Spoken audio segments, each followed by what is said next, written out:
And here we go. We are live. Hey, thanks for coming. Hi, guys. Going live again, completely unannounced. It's a late start for me.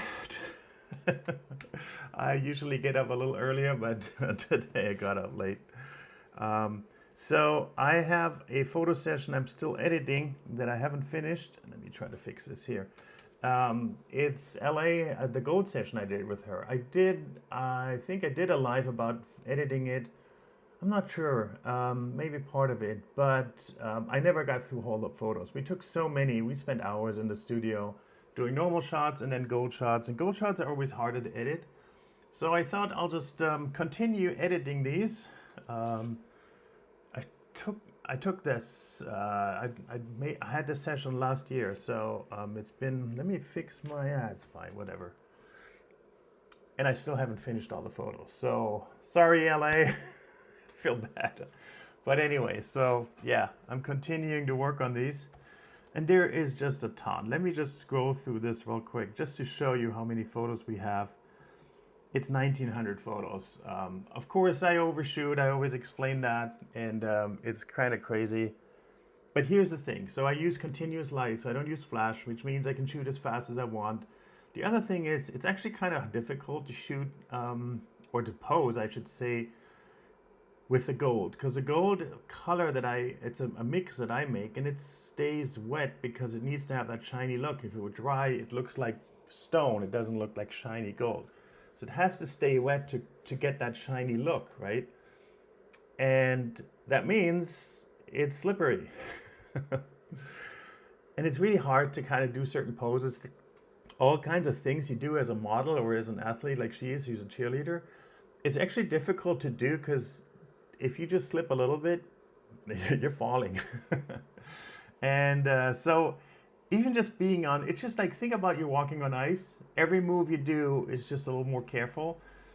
And so that's why I shoot burst mode. Like if you can hold that pose or get that pose for just a split second, I want to be able to capture it and not like try to hold it and then like, wait for the flash to recycle and things like that. Anyways, long story short, there is a lot of photos to go through. I did edit a lot already. By the way, guys, I'm having the live. Hold on, let me make sure I can see this. Here we go.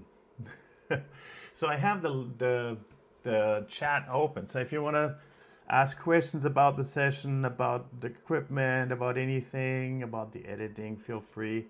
The chat's open for everyone, and I always do this pretty like low key. I don't plan as much. I don't have like a whole script. I just go online and edit, and that's it. So for those who don't know me, I'm David. I'm a professional photographer. I work mostly with gymnasts or athletes, and dancers, I think, is probably one of my main field. And I've been doing this full time for 15 years now. I've been doing photography for longer, but as a full-time photographer, it's been the 15th year now. There was a transition period like a few years before I started doing it on the side, but I finally switched to doing this full time. Anyway, so I'm editing in Lightroom. It's a pretty good software for editing raw files. A lot of photographers are using it, and I'm pretty familiar with it. That's why I keep using it. I am looking for alternatives, but that's not the subject of this video today. I want to just edit these photos and see what you guys think. So let me know. I did already pick a few. And you see, I really overshoot, right? It's kind of crazy. So I did already pick a few. Let's go back in here. And I started editing them. Actually, let me show you what I did on this one. Let me go to a different one, and then we can edit a different one, and we'll go from the start. So I actually selected quite a few here. That's too many. 1, 2, 3. Definitely not this one. So that's the other thing. When you go through the photos and pick the ones you want to edit, and that's kind of the first thing I do. And I don't really do that when I go live because it's kind of boring. I'm just clicking through photo, and see which one's good and pick it. So there's nothing really to show. So I don't really do this live. I'm just going live when I actually edit. And sometimes I select way too many because, yeah, it's just, I'd rather pick everything that I feel like is good and then go to another pass and filter out the ones I don't really think are like the best. Not this one. So this one's a good one too. What I wanted here is I actually kind of like this one here. This is good. So let's edit this one. So, hey all. LH here is really wonderful. Super girl. Yay, Adriano. She, by the way, she has her own channel on YouTube. She's posted some of the reels we've done together, but she's also posting like her own workout routine and like, you know, the things she does as a, cheerleader. So I put it in the description of this live. So I don't know if you can see that when you watch. I guess you can. So anyway, so I put her link in the description, and you can follow her. She's always happy for new followers. She's a super nice girl. It's very she's hardworking and humble and everything. She's really great to work with. And yeah, so we've done like 3 sessions together, or 4, I forgot. Anyway, so let's focus on this photo and I'll tell you exactly how I'm editing this. So this whole setup, let me see if I can actually show you in the very beginning. Yeah, I don't really see the setup, my light setup. I thought there might be a, there isn't really.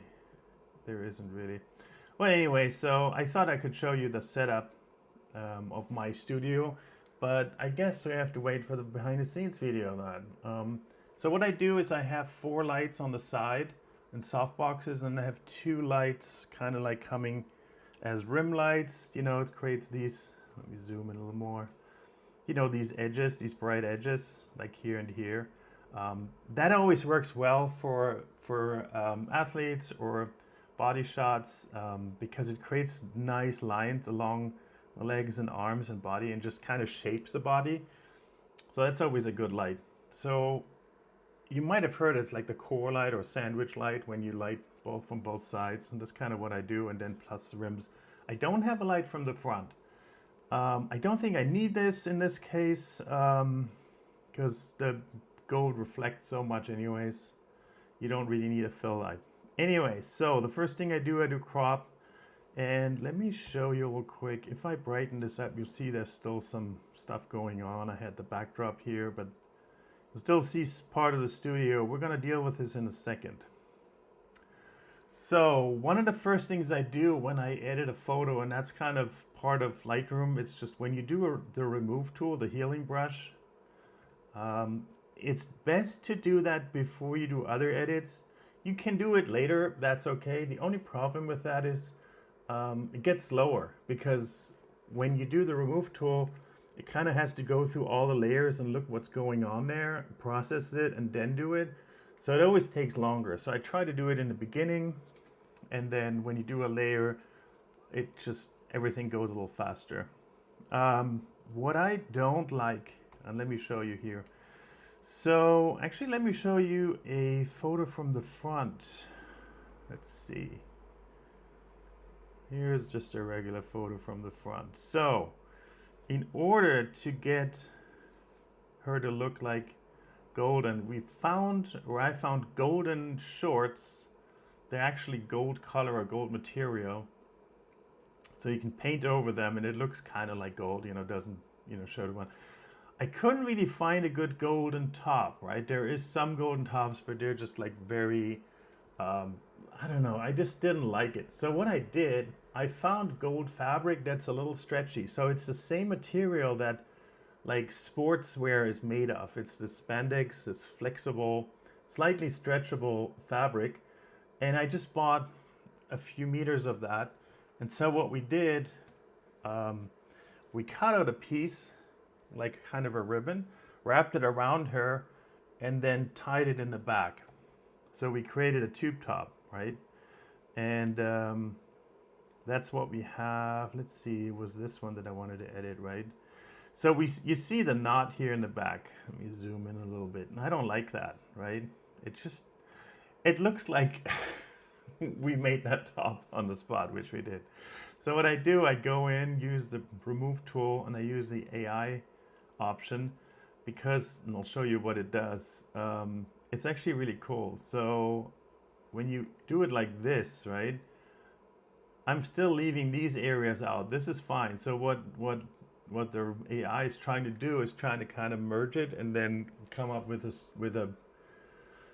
with something that looks natural. And this is kind of cool. So it kind of combines the fabric. The only problem, it creates a weird a line for the back. So this isn't very good. I don't like the way it does this one here. So we'll regenerate. That's the cool thing about this one. You can just, hey, do it again. I don't like the result. It's a little better. I guess what I don't like, let me delete it. What I don't like that it's trying to come, like this line here on the back, you know, between the shoulder blades, it's somehow it's trying to merge it into this here. So what if I pick a little larger area? And that is actually what Adobe recommends when you use that specific tool. You should always mark a little larger area, and that gives the tool the option to blend it in with the original better. So let's see what it does. Yeah, so at least it finds this line and continues. It just looks very deep. That looks very unnatural. Interesting. Yeah, I don't like any of this. So let me try again. Let me try in steps. That's sometimes the other option. So instead of trying to do it in one, we're going to try it in 2 steps. We're going to just do the top part and then the bottom part. Okay. Looks a little better. I'm not sure. Let's do the bottom part and then we'll go back to the top part. How about that? It's funny because I've done it to a few other photos and literally the first time I tried it or used the tool, it worked really well. This one, I'm not so lucky with. All right, I don't like it. Let me try again. Let me try going a little bit wider in this direction. There is really, and the thing is, like, you can't prompt it anything. It is only designed to remove something. All right, this is actually not bad. Oh, I like this one. This is pretty good. Yeah, I like this option. We're gonna go with that. That looks pretty good, right? All right, good, cool. The other cool thing that it does, like if you have these fabric folds, you can just use that tool, just go over these wrinkles basically, and it'll look at the material from all around and kind of you know, make a smooth version. Well, I guess it saw the other wrinkles and it's like, I think you should have a wrinkle there. Oh God. Now that I'm showing this, it doesn't really work that well. Usually it does a good job, but not when I go live. Anyways, let's see. Yeah, it's a little better. That's fine. That's fine. All right, cool. The really important thing is her itself. So what I'm going to do is I'm going to create a mask subject, and you're familiar with, hi, Marianne. Oh my God. So I create a mask for her, and if you're familiar with Lightroom, you know that it can create automatic masks. So it finds, for instance, a person or whatever the main subject is. Could be a car, could be an airplane, could be a bird. You know, so it's trained to find whatever the main subject is in a photo and make a mask out of that. And then once I have that, so a mask is basically just whatever I'm going to adjust now will only affect what's selected here, right? So it's basically a selective adjustment. So I'm going to use the clarity slider and see what it does. It just really cranks up the local contrast, makes her look way more like defined and everything, which is really good for the gold. I feel like she's a little dark, so we're going to brighten her up a little bit. Now, this one looks almost a little too much, but instead of bringing the exposure back, I'm just going to bring the highlight back. So something like this is good, I feel. Let me zoom in a little more. Okay, now we're talking. I think this looks pretty good. We're gonna bring the texture down. Texture is like fine detail. When you use the clarity slider, it just enhances all the detail. And sometimes the tiny little detail that you don't really want or too much. So I'm gonna put the texture a little bit to a negative value. That makes the skin like smooth on a like close-up level, but it leaves the cool look from the clarity. Anyway, so that's pretty good. I feel like we can have it a little more saturated, so I'm going to bring the color temperature a little more towards the yellow, which is, you know, gives it the gold look. That's pretty good. Then we create another mask, which is for the background. Select background. The background is really just the same as a subject, but inversed, right? So it finds a subject and then inverses the mask. So anything that's not the main subject is the background. I'm gonna just call it BG. I like to give them names because on some photos I create quite a few masks and then I have no idea what it is. And then sometimes I go back to the photo and edit more. And then I'm like, I have no idea what these masks is unless I give them proper names. So here we go. And then what I do is I want to make sure it's actually black. So I'm going to turn on clipping. It's the J button on Lightroom. So anything that turns blue is true black now in the photo, right? So this is good. Up there, it needs a little help. We're going to create a linear gradient. So linear gradient is just like a selection that it has a gradient. And I'm just gonna bring the exposure down, blacks down, here we go. So now, I'm gonna call this top black. So I know that what it does basically. Cool, so now I have my background true black, which is important when you send it to someone and they have a screen that has a, you know, is set up, the brightness is super bright. Sometimes what happens, and let me show you here on an unedited photo.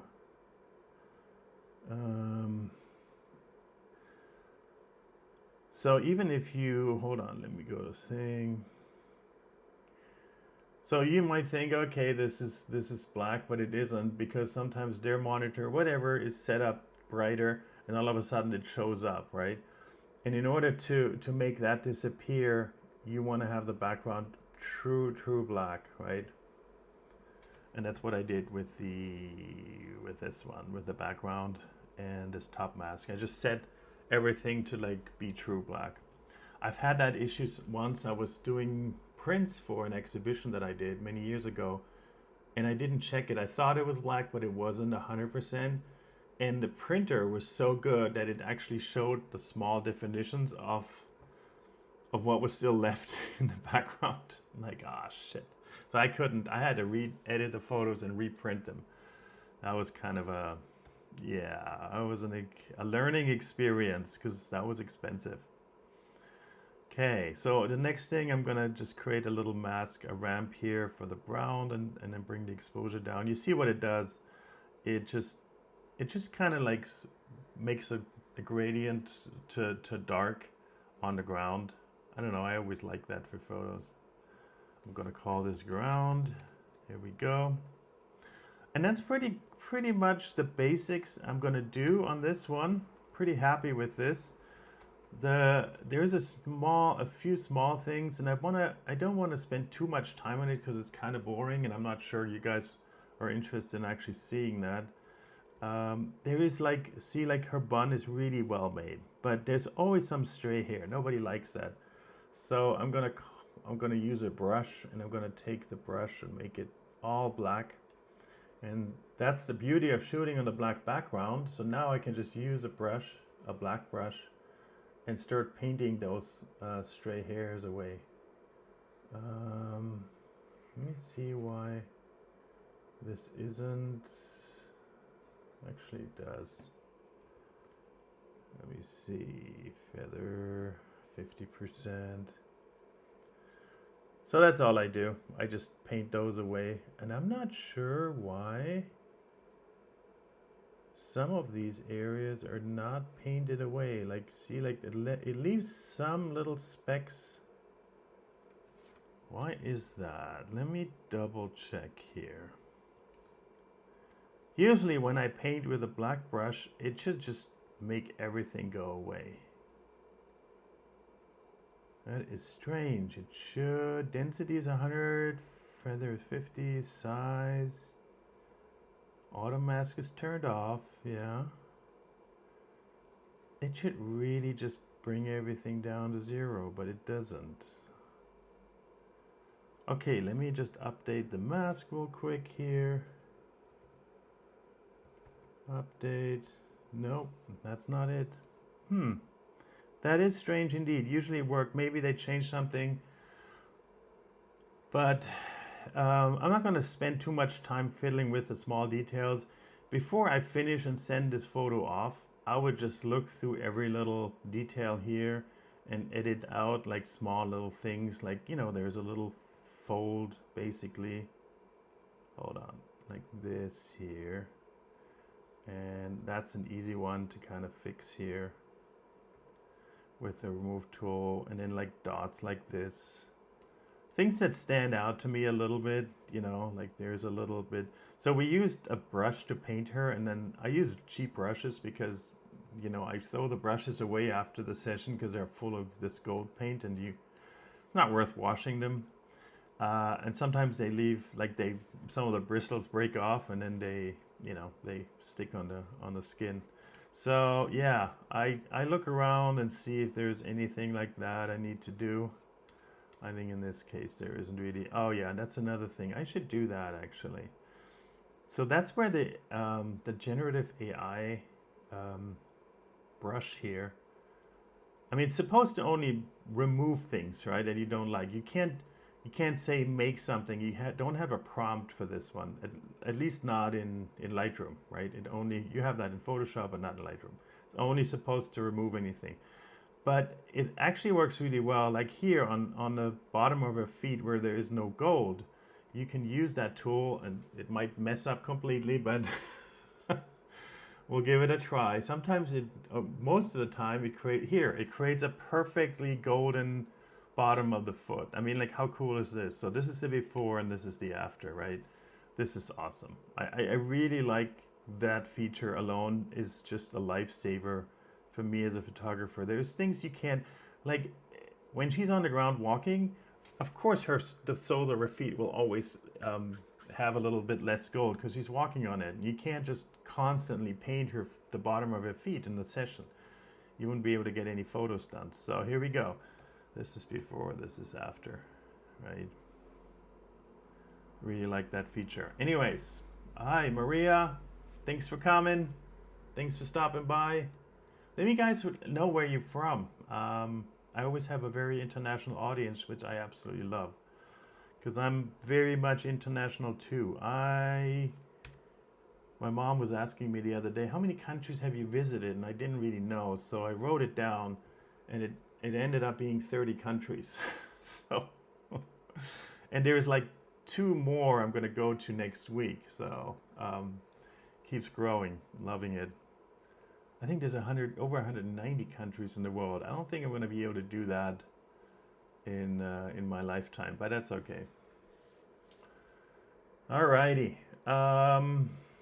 Yeah, so this is pretty much what I do. I'm actually pretty happy with this photo. I don't think there is a lot more that I would do on this one here.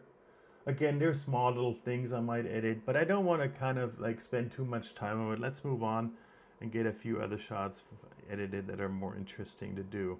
So for example, here's one that I like. It's a very simple one. She's just sitting there, but I kind of like it. So we should edit this. Let's see. And the first thing I always do is the crop, because I know I'm not gonna like the original crop. I always shoot a little wider, so then I have a little room to crop in and everything. So the first thing I do is a crop, because that tells me like I don't have to edit anything around there. So this is gone. The second thing I do is the remove tool, as I said before, because it is excuse me, it is faster to do it in the beginning than after each edit. So here's something that I already noticed. See how um, the color, the gold color is a little off. I think she was pulling her top up during the session a few times, and then like it just got a little uneven. So I'm going to use the tool, the remove tool here on this part, and usually does a really good job in evening out this one here. What does it say? My computer here. Let me see. I don't know what it does. What do you want? My computer just said something to me and it's like, you should allow it, and like I don't even know what. All right, that was actually pretty good. Here, there's always, when you use that tool, there's always 3 variants, so you can click through that. I think I like this one the best here. All right, good. And then same here, because this one, you know, it doesn't have straps. It's, you know, as I said before, it's kind of improvised thing. It just kind of moves during the session. That was like half an hour into the session, so it kind of rubbed off the gold paint a little bit. So we're gonna try to get this a little better. Let's see what it does. You can also use this the healing brush and kind of stamp it up from the bottom. But look at that. It's just, it does such a good job. The only thing I don't like, it created a weird line. Let me look at this before. Yeah, let me try this again. Because it creates like this weird line here. I don't like that. It just, here we go. That's a little better. No, she's not that. That's a little better here. All right, good. Cool. Let me see. Yeah, that's a little better. Cool. Okay, good. Then let's see.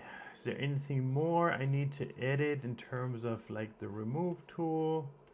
I think it's fine. I'm going to deal with these little hairs in the later. All right, that's good. So we're going to do the same that we did before. I should make a preset out of that. How about that? I'm going to create a preset now. So I'm going to create a mask for the subject. I'm going to subject gold.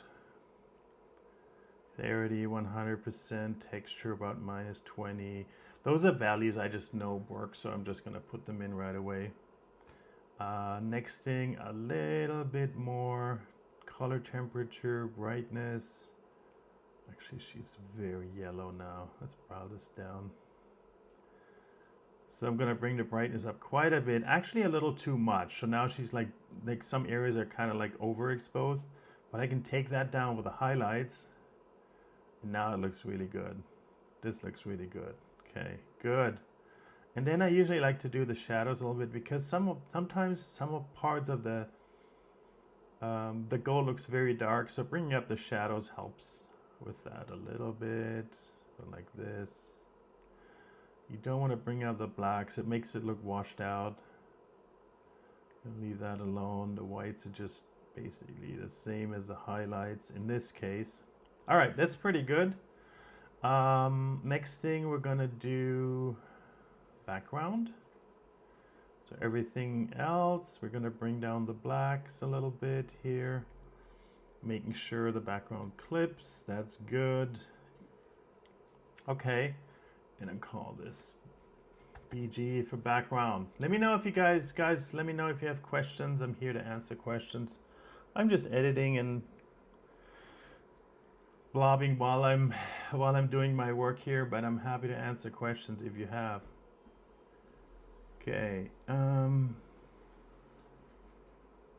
So this area here on her head, I'm not super excited about it, and the reason why it looks like that is, I think I said it earlier, so I have lights from the side, like a lot of lights, like from behind her and from the side and wrapping around a little bit, nothing from the front.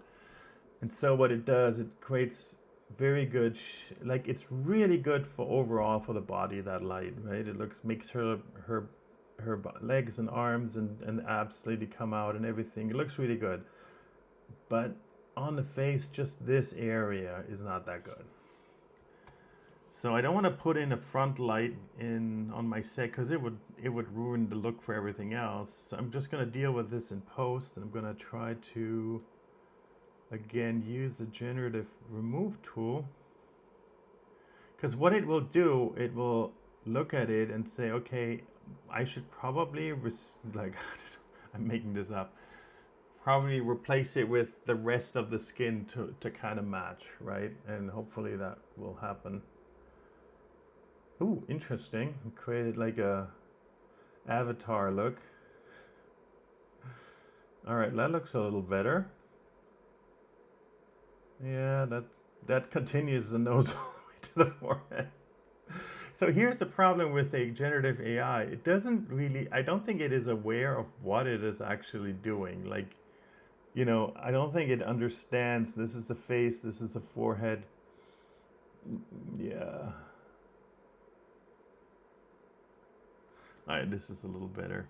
I like this better, okay. And now I'm just gonna do the top here. Sometimes to get the right look, you have to do it in multiple steps. Just like in real life. No. Let's see. That's a little bit better. No, I think this is actually pretty decent here. All right, this is good. Yeah, I'm pretty happy with this one.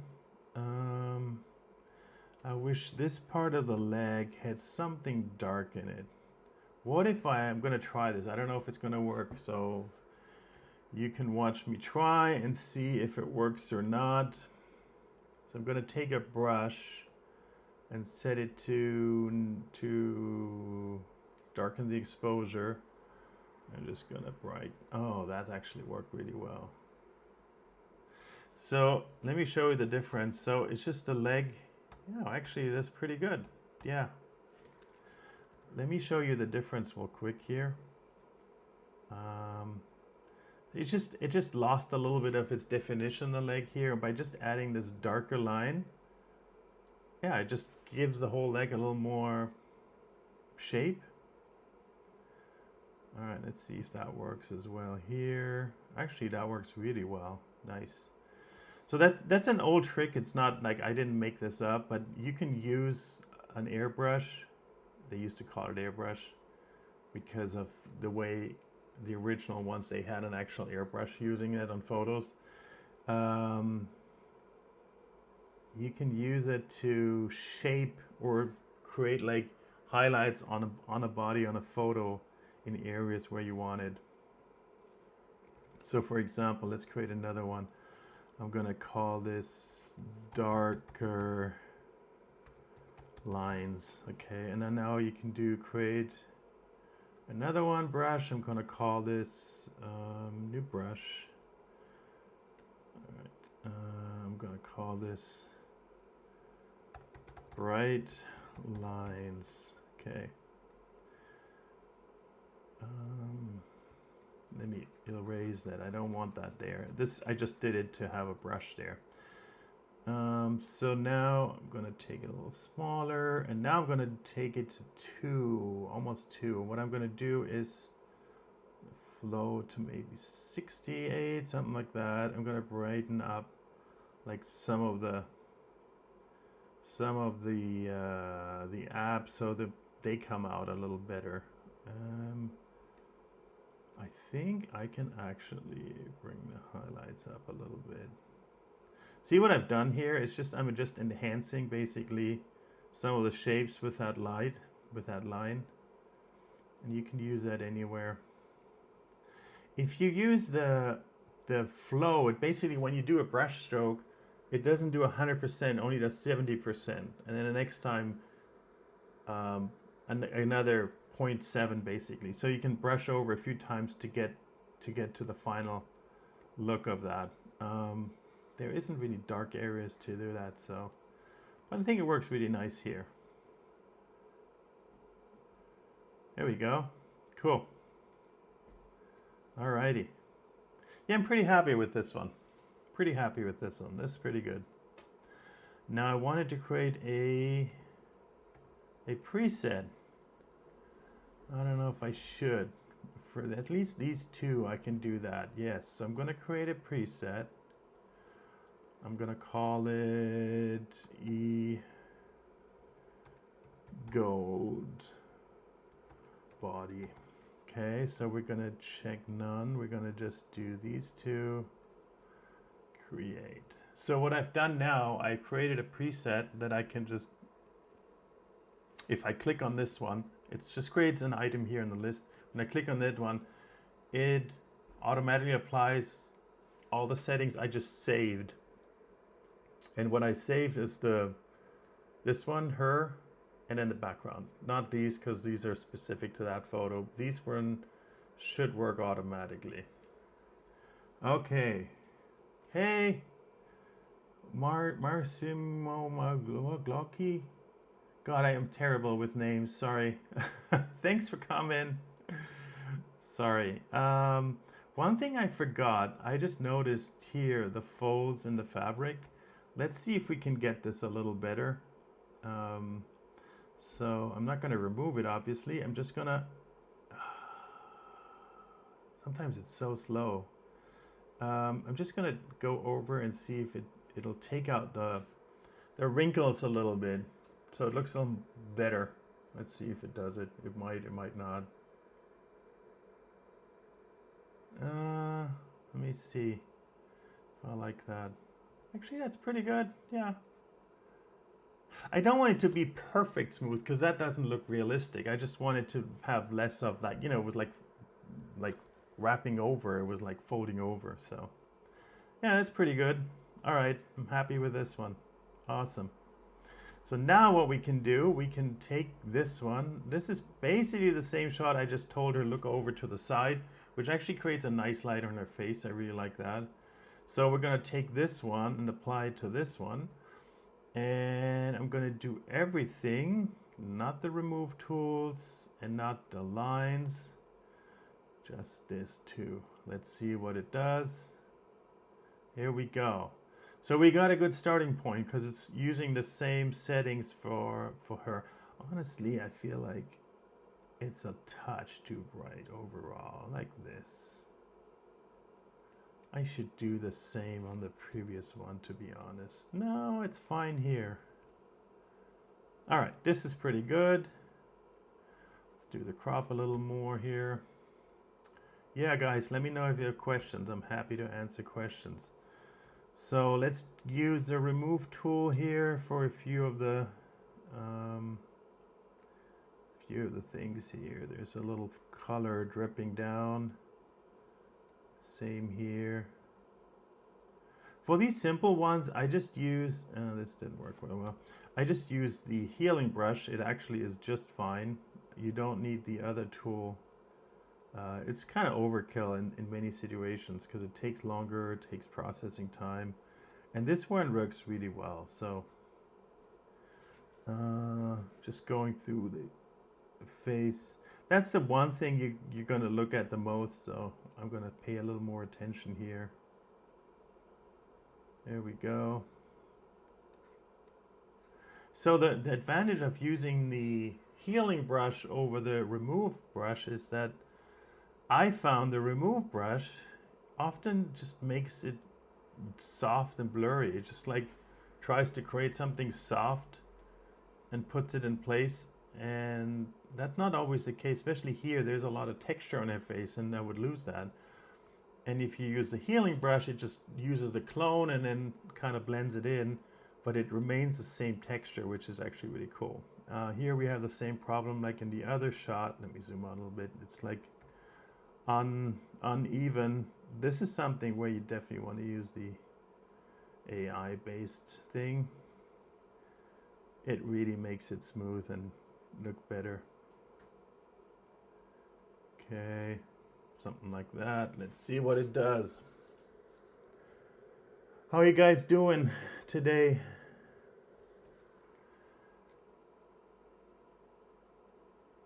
Oh, that's pretty good.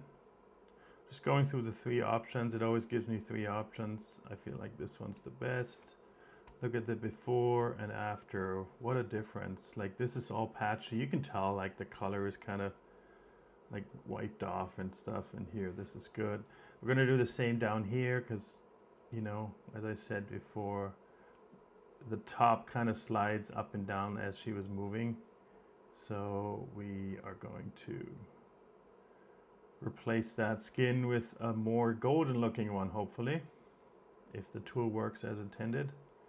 Yeah, it does. Well, let me see. Could be better. I feel like could be better. Yeah, this is much better. No, this one was good. Cool. So you kind of extended like the whole, yeah, it's really good. I like this one. Very good, very good. Awesome, awesome. All right. Did I do the background already? I did, yes. Okay.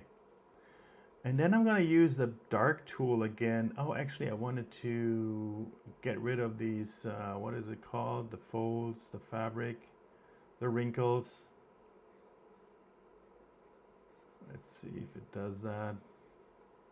You can tell like it's folding over here. It's not what it's supposed to be. I just wanted, the whole idea about this having the fabric top is that I want the least distracting outfit, right? It's not about the outfit, it's about the gold look. So I thought a very simple, just tube top will just, you know, give her enough coverage, but just doesn't draw attention to it. And I think it works really well. So the folds are kind of distracting, but this is good. This looks okay.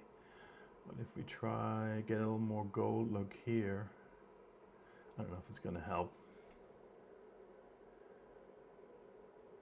Yeah, I don't know.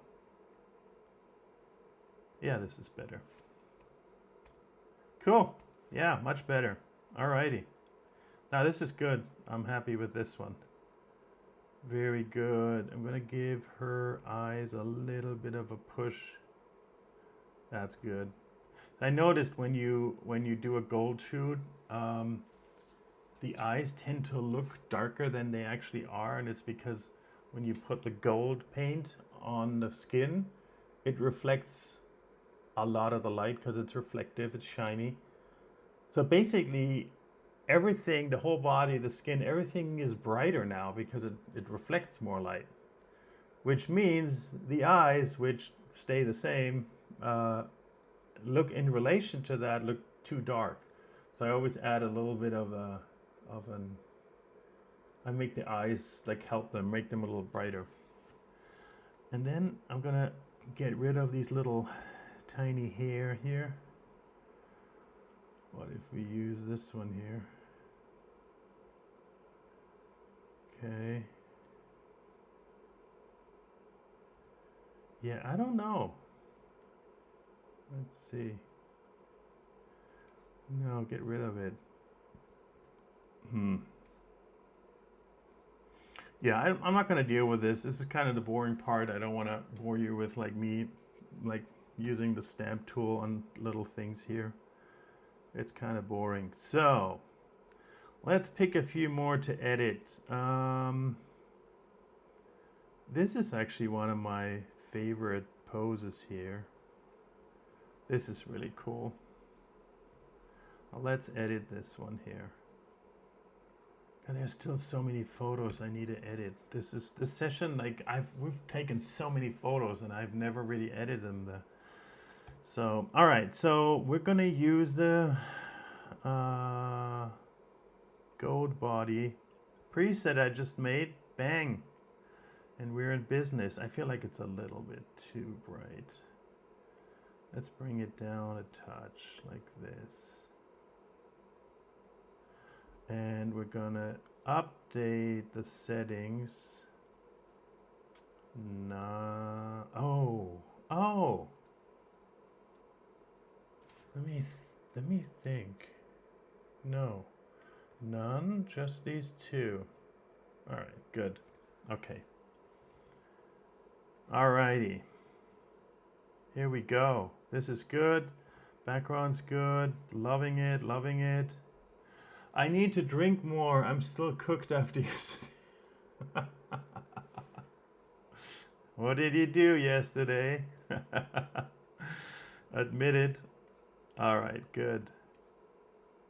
So I let her mom do the top, and she did a really good job because she cut a very small knot in the back. Like I've had other moms, I usually let the mom and the kid do themselves, and I had them, and they some have like this huge, like it's like this long, right? It's just like this fabric hanging around. It's just really hard to edit. She did an amazing job. Like this is really good. I don't really need to do much. Obviously, it's not supposed to look like there is a knot. I want it to be look like a tube top, right? So we're gonna get rid of that. But it's super easy with that tool to do it. There we go, and it's gone. And then the only other thing is like I don't like the folds it makes, so we're gonna try to get rid of the folds a little bit. Not all of them, just a little bit. So I mean, I want it to look like fabric, obviously, but it doesn't look too much, like too messy. Oh, it almost did a good job. Let's see, what are the other options? Yeah, that's better. Okay, here we go. That's good. That's decent. All right, good.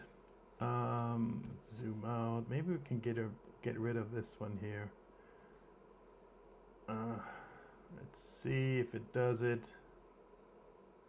I mean, this tool, that is an incredible photo. Thank you, Tony. Thank you. Yeah, this is like, I mean, she did an amazing job. I have to give her credit. This gold shoot is not easy for the models to do. I said in the beginning, so if you came later, it's very slippery. Like it's a mix that I do, and the color doesn't dry, and it's on purpose. Because if it would dry, it would look dry. It would look like a rock, the surface wouldn't look shiny. In order to have the gold look, it needs to look shiny, and the only way to do that is, well, one of the ways to do it is to keep the paint from drying. So the mixture is made that it doesn't dry. By the way, every time I post a video or a photo in gold, someone's like, this is toxic. Why do you do this? This is terrible. You could die from this. This is total nonsense. Like, this is a total myth, and it's been busted 100 times. You don't breathe through your skin. Like, even if you paint your whole skin, of course it's not good for your skin, but you're not dying from it. You're not breathing through your skin. If that was the case, we would all die if we swim. And the gold paint that I make is made out of food ingredients. So you could drink the gold paint and be fine. It's just food ingredients. The reason I did it that way is because I don't want it to be in any way like toxic for the skin. But you can have that on all day, you would be fine. If you go to the spa and they have this treatment for you where they put this stuff on your skin to kind of, with minerals and stuff like that, it's kind of like based on that. So it's actually good for the skin. So, yeah. Anyways, yeah. The rest looks really good. There's just small areas where the paint, she probably did a pose where she where she grabbed her leg, and then you see the marks on the where she grabbed it. That's the downside of using the paint that doesn't dry. It doesn't dry, so every time you touch an area, you can see the marks from the fingers, right? So you have to be careful, but it's fine. I'd rather Photoshop it than not having the gold shiny look. That's the most important thing. And another funny thing, so I have other photographers, actually quite a few people, send me direct messages or emails like, how do you do that gold? Like, I've been trying this and I can't get it right and everything. I'm like, yeah, do your homework. I'm not trying to be like gatekeeping it. It's just like I'm not doing the homework for other people. I had to do my research and try different things until I got it right, and if you're a professional photographer, do it, right? Just do it. It's actually not that hard to find a good method. How do you deal with heat during the photo session? I had to reschedule one through a bigger problem was thunderstorm forecast for the next. Oh, okay. No, that's a good point. Well, especially right now, it's crazy with the heat. Pretty much everywhere on the planet right now. Um, so when I was shooting in the U.S., I was mostly staying in the southern states where it's the hottest. And most of the time, we were shooting in a studio and they have air conditioning. Like in the US, everybody has air conditioning. Um, that is true for most commercial buildings. So, like dance studios have that. If they don't, yeah, you're out of luck. Then you have fans blowing, but you can only do so much. For athletes like dancers or gymnasts, they actually like it warmer than colder. Because their muscles have to be warm. If you're outside and it's cold, you can't really perform well if you're freezing. Like you can't. So it's actually better to have a little warmer than cold. But I know it can get too cold, too hot. If you're outside, at least you have a little bit of wind or something. I mean, you take it easy. I mean, there's nothing like I don't have magic. I don't have a magic cooler or anything with me. If it's too hot, it's too hot. Just it's just the way it is. But for the most part, it hasn't been a huge issue. Sometimes it's very hot, and then we'll just take it easy and just do it slower. This is gymnastics. Actually, Leon, she is a cheerleader. Uh, but you're right, they do a lot of tumbling, and it's close to gymnastics. But yeah. All right, good. I think this photo is fine. I've done a lot of variations on this. I don't know if I need, let's just copy and paste this to the other ones just so we have a look. As I said in the beginning, I shoot a lot and then I pick a lot. I don't know if it's necessary to have all of these edited because it's not like every one of these shots is worth. Actually, this is really good. I like this one. This one I have to go into Photoshop and widen it a little bit. I framed it a little odd. This is good. We had the arms down. I actually kind of like that one here. It's pretty cool. Nice one. I like this one here. This is good. Arms reaching over. And oh, this one's cool too. Arms up. And see, that's what I love about doing photo shoots. You just go through a few poses and do variations. Just do the arms a little different. And bang, you have a couple of good shots. In this case, more than a couple. This is really cool. I love this one. Looking back at the camera. Okay, there is actually something. This is because she's pretty much her body and her arms are blocking the entire light. So I'm going to go in and select this area here and just brighten it up a little bit. Here we go. A little more like that. There we go. That's good. Let me see. Yeah, I need to get rid of the folds and the thing here and then this one here. But let me go through all of them real quick before I do too much on each of them, because some I might not even keep. I actually kind of like all of them. Wow, this is cool. A little too bright. Like this, maybe.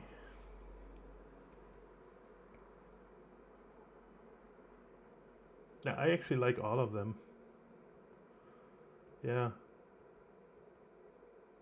Yeah, I gotta go in and do all the little edits I've done to these, to the first one, and do it on the other ones too, because it's totally worth it. Remove.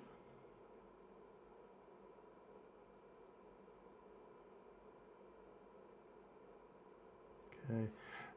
As I said before, a lot of other photographers have been asking me, how do you do the gold thing? I can't get it right and everything. It's just, the gold, has a completely different. It changes the way the light kind of works on her compared to skin. Once you paint something, has a completely different attributes in terms of light compared to skin, and that's what some photographers don't understand. You have to use a different light setup. It's reflective rather than absorbing the light. So there's a lot going on, and yeah, maybe I'll do a workshop on the gold shoot at some point for other photographers. I think that might be an interesting thing to do. One thing that I learned, I don't know what the word is, learned. So I've been teaching photography for a few years. I'm still doing it, but not as much anymore. Most people that go to workshops, I should say not people, photographers that I found that go to workshops are not so much interested in learning some of the concepts. They want the opportunity to shoot something interesting, and they want the instructor to set up a shot for them, bring a cool model, set something up, and then they can shoot it and have the joy of having a good photo. I think that's a totally valid way to or intention to go to a workshop. For me, it's very well. It's not very, but it's like less interesting. It's less interesting because, all right, I'll set up a shot and you take the photo and then you go home and put it in your portfolio. I mean, like, it's not really your shot, but you went to the workshop, so here you go. But it doesn't help you as a photographer as much because, yeah, you have something nice in your portfolio now, but can you replicate that? And if you learn the concepts and the basics about what I'm trying to teach, then you can create a different version of it, or like the same version or something like that anytime you want with any client you want. You know, you have to understand the basics, the mechanics behind it. So yeah, that's why the teaching part, I have mixed feelings about it.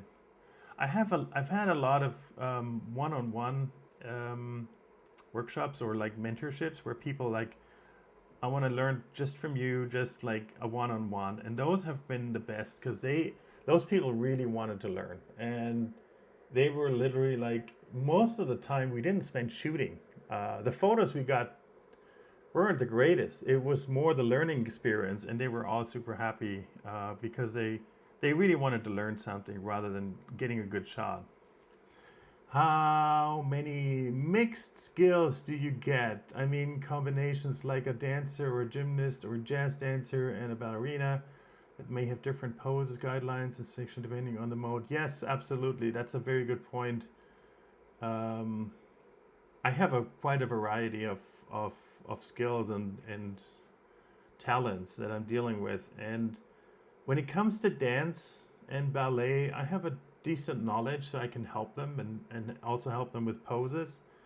With gymnasts, my skills are not as good just because I don't have that much experience with gymnastics.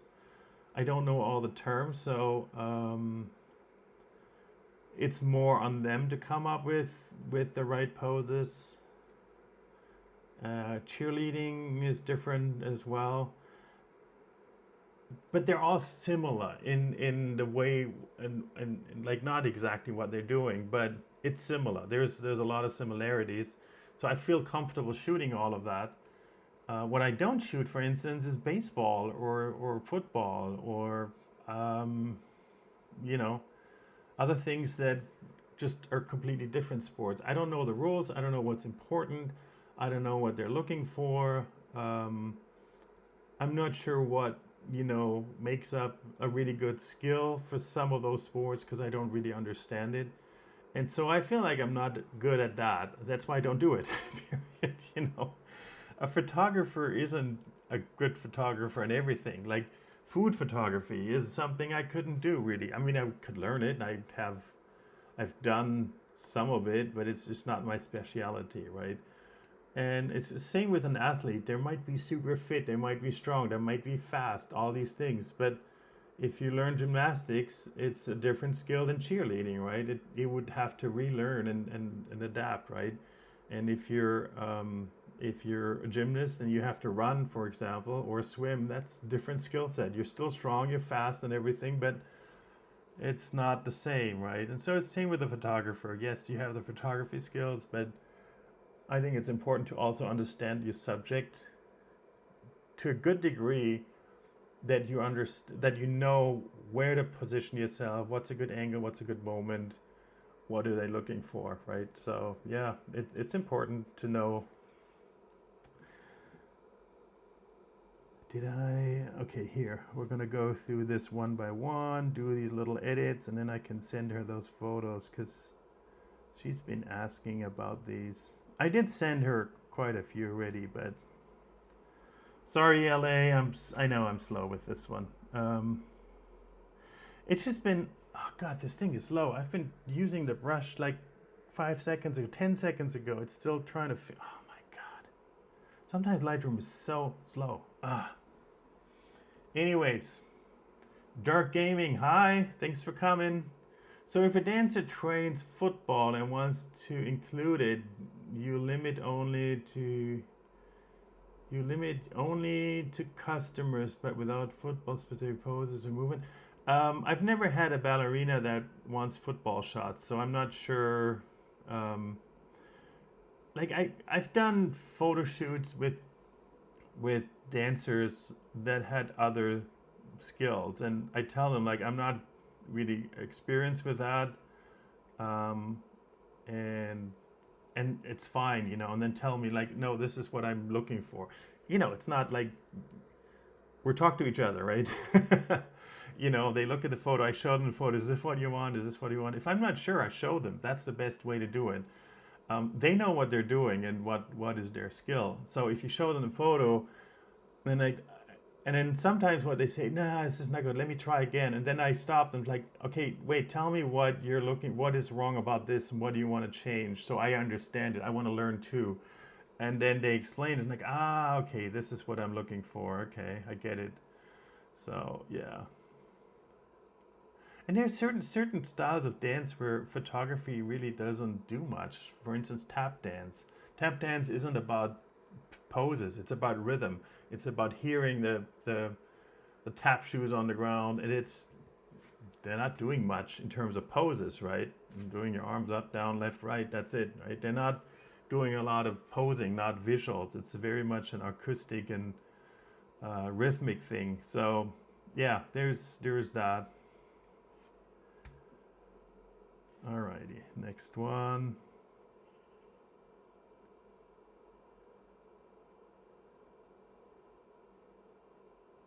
And it's funny. So I've worked with a gymnast, and I wanted to create some photos that are like more general athletic workout kind of style photos, not gymnastic photos. And I had like a Nike advertising poster in mind. Like, it's just a runner, right? Um, and and she didn't really know what to do. And I tried to explain it to her. We got a really good shot, right? But it was difficult for her. Like, what am I doing, right? Because in gymnastics, you have very specific moves and specific poses that you're supposed to hit, right? And with that running pose, it didn't really make sense, right? So it's kind of funny. It turned out really, really good, but it took us a few attempts to, like, get the shot the way I wanted it. All right, this is good. Let's go back one. See, that's where this is coming from. She was leaning her arm and she was putting her thumb there, and then we can see that mark in all the following photos. That gold paint looks so wet. It is wet. That's the point. Well, not the point is that it's wet. The point is that it's shiny. And in order to have a shiny look, you need to have that paint wet. If it dries, it doesn't look like, it has the gold color, but it doesn't look like gold, right? If you have a gold coin or a gold bar or like a gold statue like the Oscar or something like that, it's shiny, right? That's what when we think of gold, we think about shiny things.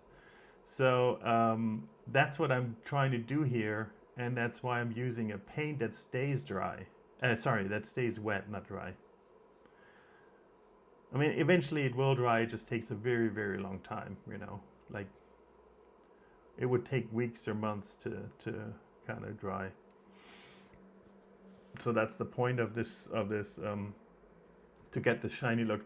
And it's funny because when you mention it, I've seen other photographers try to to do the gold look, and what they do, they buy like gold pigment. Like you can buy different pigments for makeup. You can buy them in all kinds of colors, and that's what they use for the very fancy like artistic face makeup with lots of colors. You can buy that in gold, and they applied that, and then the dancer or whatever the athlete was covered in gold, but it looked kind of like dust, right? It didn't look shiny, you know, and that didn't give it like the the gold statue look, right? It didn't look as golden as they wanted, and I had people ask me, they tried and like, yeah, look, yours looks so shiny. Like I've tried it, but it doesn't work. So yeah, that is the idea. It's supposed to look shiny. Okay, so I said this earlier. So what we did for the top, I couldn't find a top that was gold that looked decent. I did find some golden tops, but they were like, what should I say? Just big ones, like really, like almost like sometimes even with sleeves or like patterns on it. For this look, for the gold sessions that I do, I want like, think about the Oscar, the statue, or like a golden statue that you see like from, like, I don't know, in ancient Greek or something like that. That's kind of the look I wanted to get, right? I don't want it about the clothes. I don't want it about the outfits. And the more patterns, the more straps, the more elaborate the outfit is, the more it distracts from this golden statue, this Oscar kind of look, right? So that's why I said I'm gonna bring a fabric for the top and just make a tube top and tie it in the back, right? The shorts, we found regular shorts because you can't make that out of fabric. You know, I'm not a I can't make like bottoms, right? They have to be, you have to have a pattern and it has to fit and all of that. So I found those on Amazon and I bought a few, and we always use those. And the tops, we usually use the gold fabric that's a little flexible, like it has a little stretch, and then we get that look. And when you look at this photo and this pose, you're not paying attention to the clothes because they're just so simple and so like all you think about or you see is like the lines, the body shapes, right? Obviously, I don't want them to look like they're not wearing anything. That wouldn't be good. But yeah, that is the idea with the gold. I also like these super simple ones. I mean, she's got killer abs. So let's edit this one. This is a good one. So the first thing I'm going to do here, I'm going to paint the background a little bit. Make sure that it's actually all black. And in order to do that, I'm actually artificially increasing the brightness right now. Oh, here is my camera. I had my phone record so I can do some behind the scenes. Interesting. Completely forgot about this. So here's what I'm going to do. I'm going to take a big brush, set it to all black, and I'm going to paint over this area here. I'm not going to paint over the rest, and I'll show you in a second why it's not necessary. I'm going to use my gold body because I have this layer which makes everything black. Well, almost. Oh, hold on. I know why. This one is set to too much. Here we go. Now it's good. All right, good.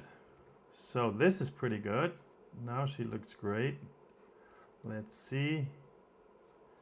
Yes, this is all good. There is a little bit unevenness. So Now I'm going to use the brush there, the remove tool, to fix those areas where she might have used her hands or something and it looks a little uneven. We can fix that. I know I have to do something on the leg here. So next thing is maybe we can get that double fold. Hey, no, Jim. No, oh my God, I can't pronounce this. No G, no, what? Hi, hello, just me now. When was this photo shoot? That was sometime last year. Forgot. Yeah, it was a while ago, and I never finished the session, and just recently she was asking like, hey, when are you gonna finish those? So. Yeah, she's right. We need to get this done. So there's still a lot of photos that I need to edit. Yeah, but yeah, that was last year. All right, so this is much better. This is a little more even, so it's not this wrinkly. Yeah, I mean, I don't know if we can get rid of that. It probably won't do a good job on this one. Again, like I don't want it to be too distracting. That's why I'm trying to fix a little bit. I don't know if that is better. Now I made it a big fold. No, stop. Created this big fold here. Yeah. All right, I'll leave it like that. Whatever. I might have to go back on this one. Let's crop it a little bit. And then do a ground gradient here. Make this a little darker. I like that. That's better. Okay. Hi. By the way, whoever came late, thanks for coming. I'm just editing photos, so I should reintroduce myself for those who came later. I'm a professional photographer for over 15 years now, and I work mostly with dancers, gymnasts, and athletes, and I also do a lot of work with models, especially recently. And what was I going to say? Oh, yeah. So I almost edit every day. And so every once in a while I just go live and just, while I'm editing, because like I'm going to sit on my computer anyway, so might as well go live and answer some questions and you guys keep me company. Cool.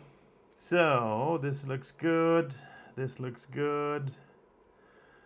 Let's copy paste this to the next three. Not this. This is the bottom. I can do the bottom, right? I can do that, yes.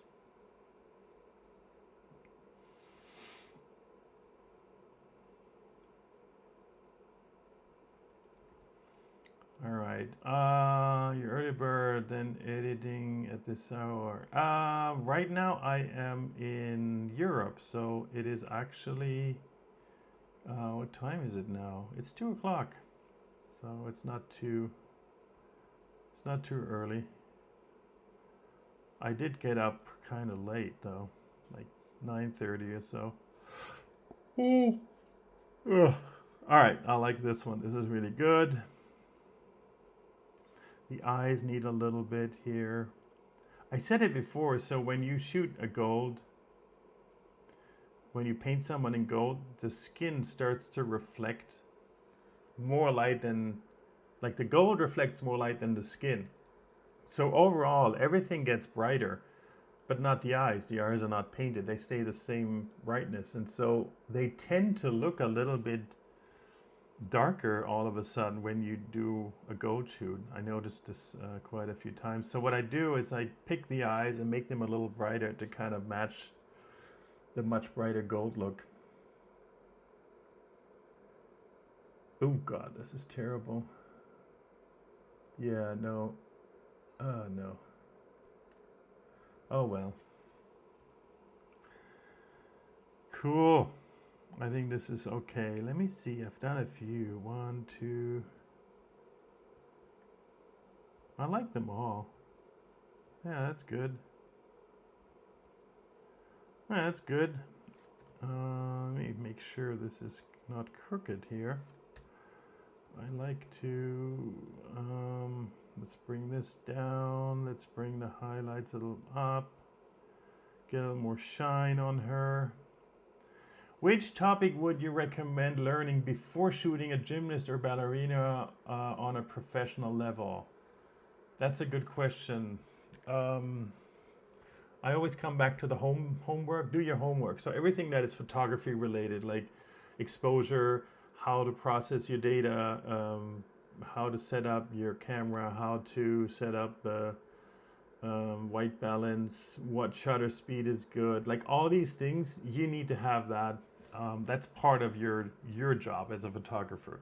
Has nothing to do with, I know it has nothing to do with specific, ballet or gymnast and stuff like that. But you need to have this down. If you're still thinking about, what shutter speed or aperture should I use here and why, you're already like, you didn't do your homework, and so you're kind of holding up the session. So that's the first thing I would say. You need to do all your homework first, right? You need to understand that, and then comes a thing with like that's specific to dance. So you should know a little bit about their sport. I think that's important. And the best thing to do is just ask them, like, like before the session, like, hey, can I come to your class? Or do you have time? Can you explain some things to me? Sit down with them and talk to them. That's what I did. Like the first dance session I did, I didn't get the right moments because I didn't understand, right? I was just focused on getting my photography right. And then the dance teacher looked at the photos like, yeah, it's a great photo, but look at her knees. And like, what do you mean her knees? Like, they're not straight. Like, oh, they're supposed to be straight. So I made these mistakes. So I think sit down with them and talk to them, and you'll learn a lot. And they can explain what they're doing and what's important to them. And I think then you're good. And then, tell them like, hey, this is the first time I'm as a photographer. There's no like shame in saying, even if you're a professional photographer, hey, I'm not familiar with, let's say, ballet, right? But I'm willing to learn. Tell me a little bit about it. Maybe take a class even. And same with gymnastics. Yeah, just ask them what it is, and I think that helps. But yeah, you need to do your homework first as a photographer. I've seen a lot of photographers who like make the mistakes. They have the wrong shutter speed, the wrong ISO. They don't understand what the best lighting is for that. And it has nothing to do with the specific thing. It's just they didn't do their homework. So, yeah. Let's see. Also, in terms of habits and communication. Yeah, well, in terms of communication. Sorry, I'm trying to go through the questions one by one. So, communication. I think the most important thing when I work with I work mostly with younger athletes, right? And I know they haven't developed them fully yet. So sometimes they have like their confidence level isn't as good as like say an adult, right? So if they do something wrong, you never say, "Oh, that was bad," or "Oh, you didn't get that," or something like that. You don't say that. It's like, "Oh, that was already pretty good. Like the hands are really great, but now we need to also focus on the legs. You didn't point your foot," or something like that, right? You're always positive, and then like, oh, this one little thing also fix that, right? So they always feel like they're doing something right. They're progressing, and you're just helping them getting a little better. If there's nothing good about it, it's like, still just say something positive, right? And it's not lying. It's just like you just stay positive. I think that's really one of the most important things. When like I remember when I was a teenager, being photographed or on stage would have mortified me. I just had very low self-esteem. So anybody who would say even the slightly negative thing would have like, okay, I'm quit. I've just stopped, right? I don't want to do it anymore. I would have just freaked out, right? So even if they're struggling, just give them a positive feedback. There's always something positive, like, yeah, that was a great try, but you kind of missed that or something like that. I don't know. There's always a positive way. I think that's the most important thing about communication. The other thing is, as a photographer, let them like direct themselves as much as possible. Like, hey, do you have an idea for a pose that shows your back flexibility? And they're like, oh yeah, okay. And then they come up with something. Too many photographers think they need to be controlling the session and tell the model what to do. Sometimes micromanage them, and I don't think that's a good way, because then you feel like it's a teacher-student situation. You never want that. A good photo session is a dialogue. You talk to each other and listen to each other. What was the model tracking a lot of gold paint in the studio? So we went into the studio, we set everything up, we did a few normal shots, and then we painted her in gold. And the way we do it, I set up a tarp, like something that is, protects the ground from the gold.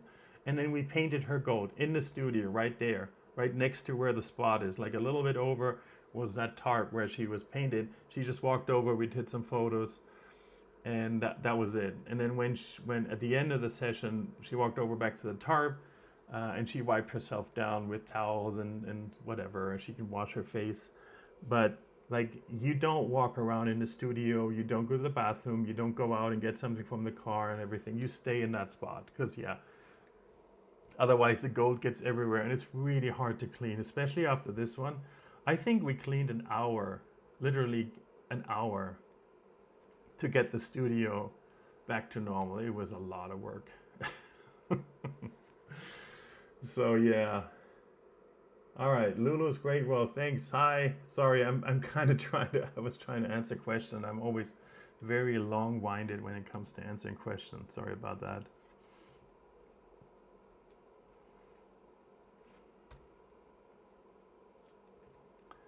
Okay, so I feel like this could be a little more like this.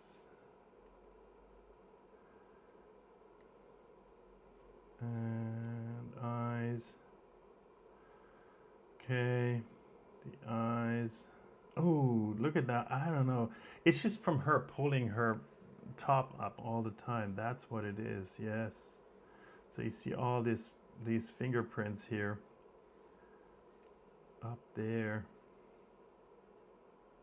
That's the downside of that tube top. It just doesn't have straps, so it kind of slides around a little bit. It's kind of hard for her to yeah, maybe this. No, this looks terrible. That looks weird, right? Yeah. Okay, try again. Do something else here. That's the thing with the AI remove tool. It's a hit and miss. Like, you have no influence in what and how. It just does something. You might like it or you might not like it. All right, this is better. Okay. All right, this is good. Done this, we've done this, we've done this. We've done these here. Oh, that's pretty good. Ooh, I like these. Let me see, there's quite a few. I've done a few here. All right, this or this. I think this one here. Let me see where the focus is. It's on her legs and arms, so that's good. Yeah, let's use this one here. Okay.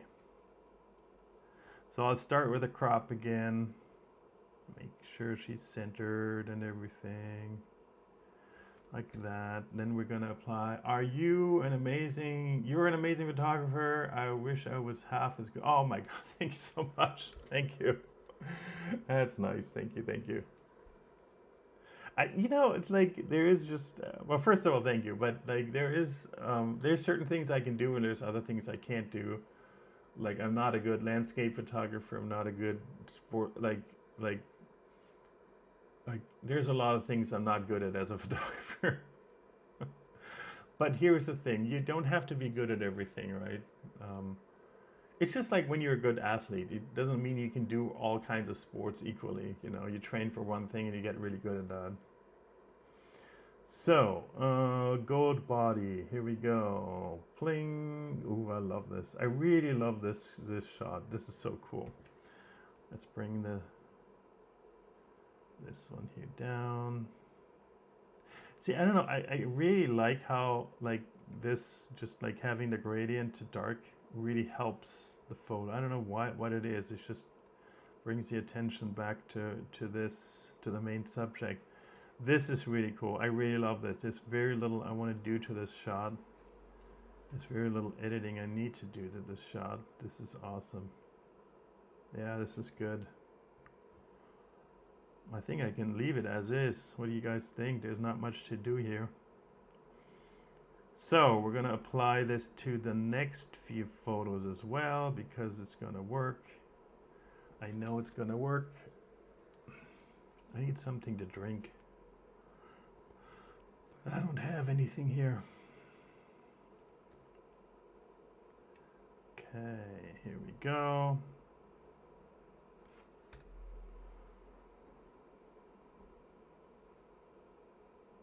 Yeah, I love this. I really like it. Just making sure, like it's perfect.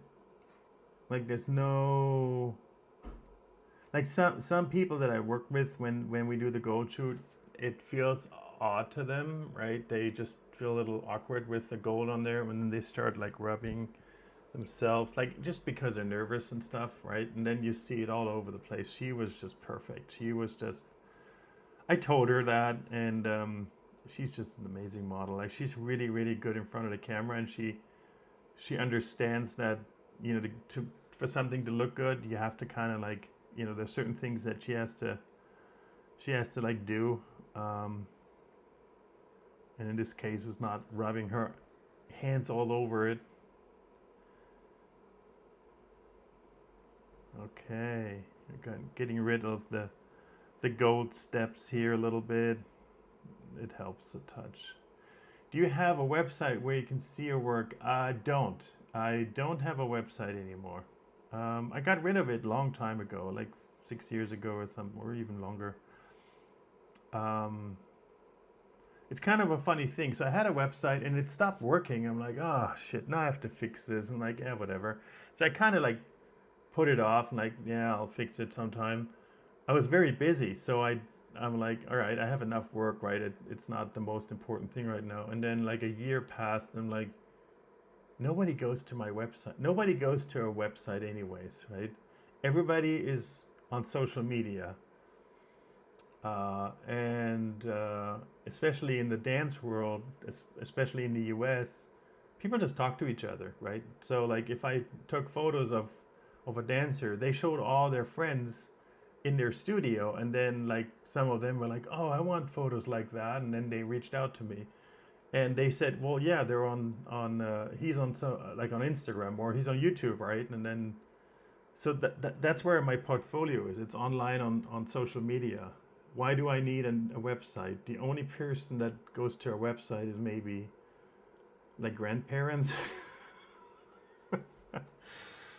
You know, I think personal websites are kind of, I don't know, obsolete. Yeah, I don't have a website, basically. I don't think it's necessary. I don't think it's helping me.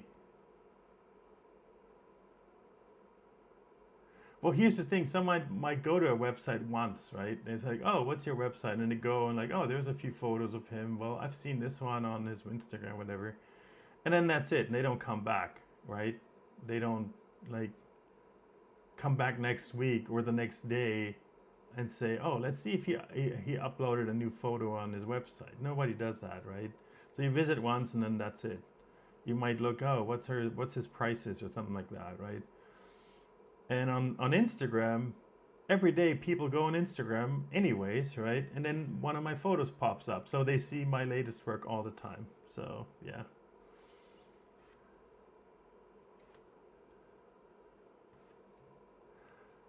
Okay. Excuse me. Oh my God.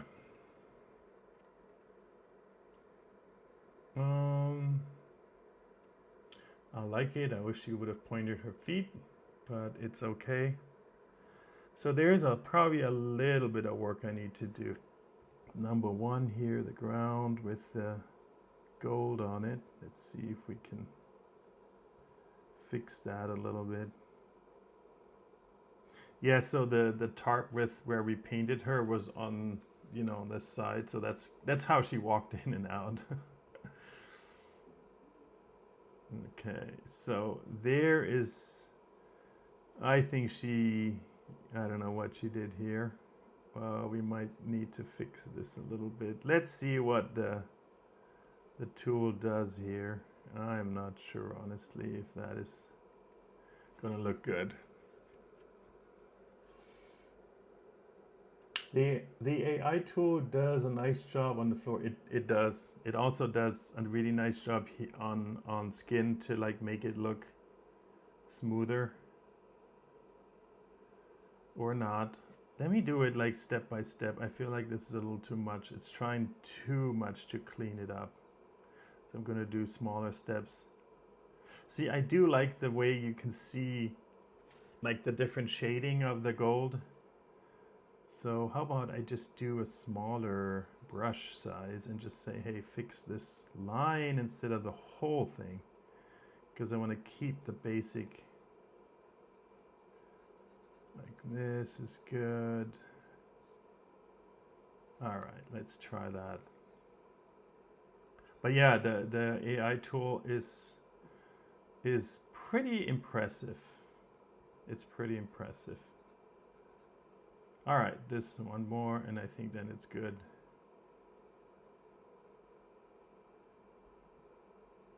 Yeah. So this was before. You can see the lines here, and this is after, and it looks more like, yeah, it looks good. There's a piece of hair hanging around. Oh, come on, get rid of it. Remove. There is a bit of color dangling around. I think I can just use the other tool for this. Come on, like this is good. When I say point the feet, I wanted her to really like point her like a feet, like stretch her feet all the way through the toes, and then just have that instead of having the heels touch. But it's fine. Those are just small things.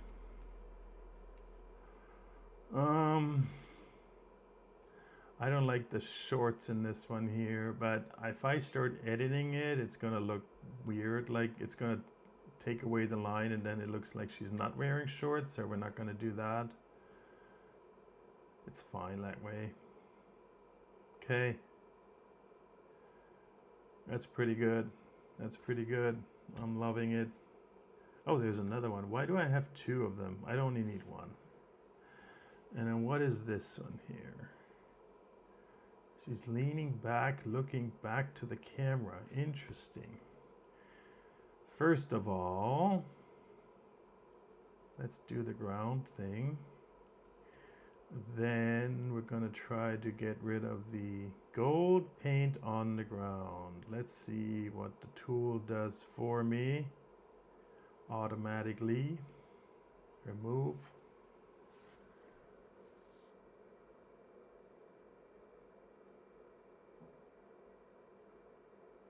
It just added more. So the reason it's not removing it because it looks around the photo and sees, oh, there's gold. So it's got to be gold on that one, on that side too. So the way to do it is you just step by step remove things, and then hopefully eventually it'll decide, oh yeah, I'm gonna remove it rather than replicate it. Let's see if I do this here, if it takes away the gold. I kind of doubt it, but it's worth a try. Again, like since you can't give it a prompt, it's whatever the tool thinks, and then that's what it is. Yeah, I don't know. Well, it's a little better, and now I go over it the second time, and hopefully it removes that. So sometimes you have to do that. You have to do like in like steps, basically. Here we go. Again, it's not perfect, but part of it is also the shadow, which, you know, now the shadow is gone, which I don't know if that's a good thing. And then I have to fix this area around it. I don't know. it looks a little, what's the word, artificial, because like this edge here, let me see, what if I do heal? No, not from here. If you do it from here, please. Okay, that looks better. No, it doesn't.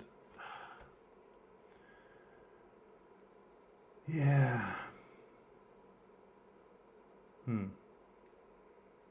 Let's see what the AI tool does.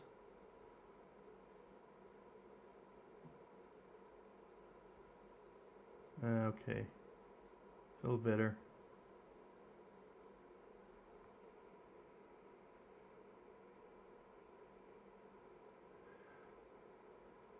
All right, that's a bit better. And let's see what it does here.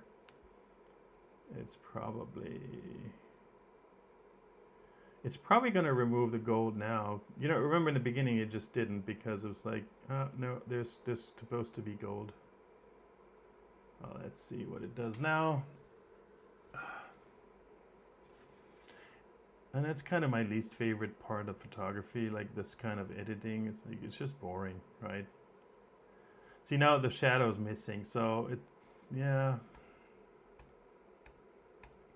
I have to add in a shadow, and like, you know, as I said, like that's the least favorite part of photography in my eyes, is just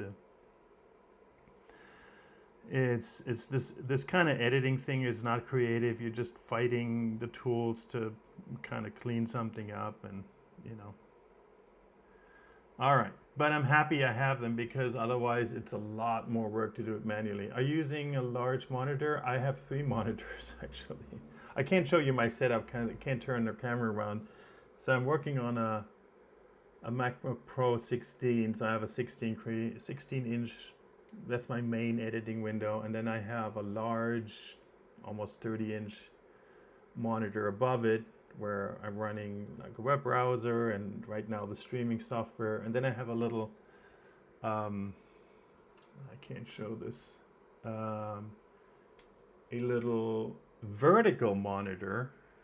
It's just a 16 or 15-inch vertical monitor, and when I edit my reels, the videos, the slow motion reels, I have my video feed on that one, like from the editing software, so I can see the vertical video on a dedicated monitor.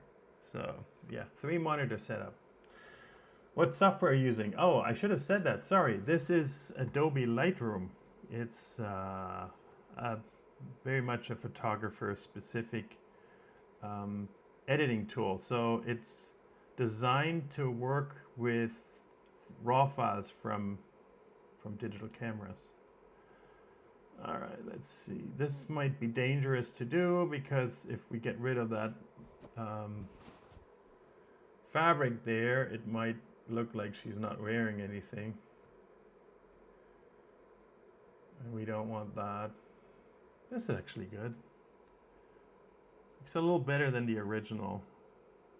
But you can still see she's wearing something, which is important. I don't want it to look like she's not wearing anything. Same here with the shorts. I'm not a fan of these folds, but if I would get rid of them, well, what about I do this? Let me try this actually. What if I just try to remove these here? Just a little bit, not all of them, but maybe a little bit.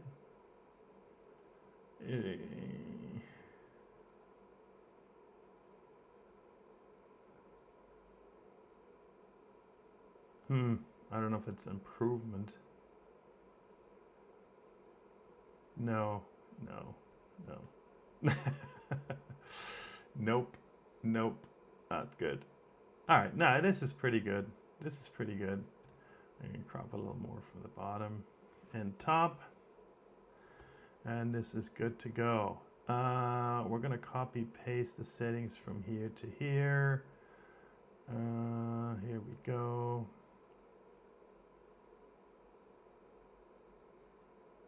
Oh, here we go. We got it. Pretty nice, pretty nice.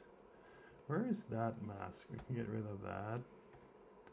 The ground mask is what I need. Here we go.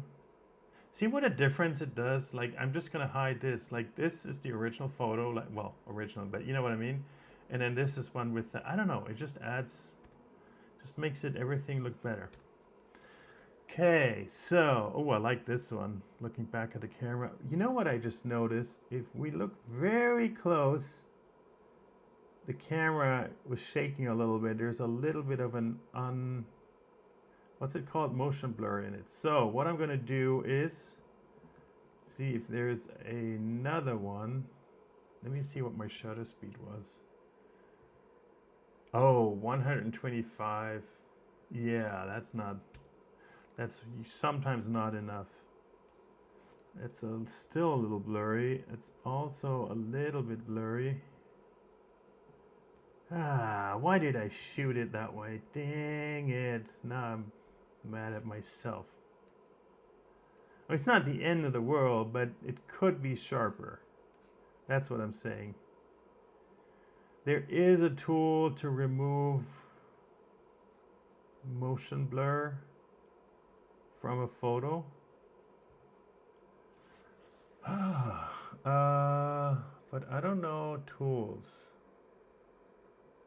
Remove options. Object detections, more shortcuts. Masking, create new. I'm just trying to see. I remember there was a tool to do that, but I might be wrong. Maybe it is a brush. Let's see. We use a brush here.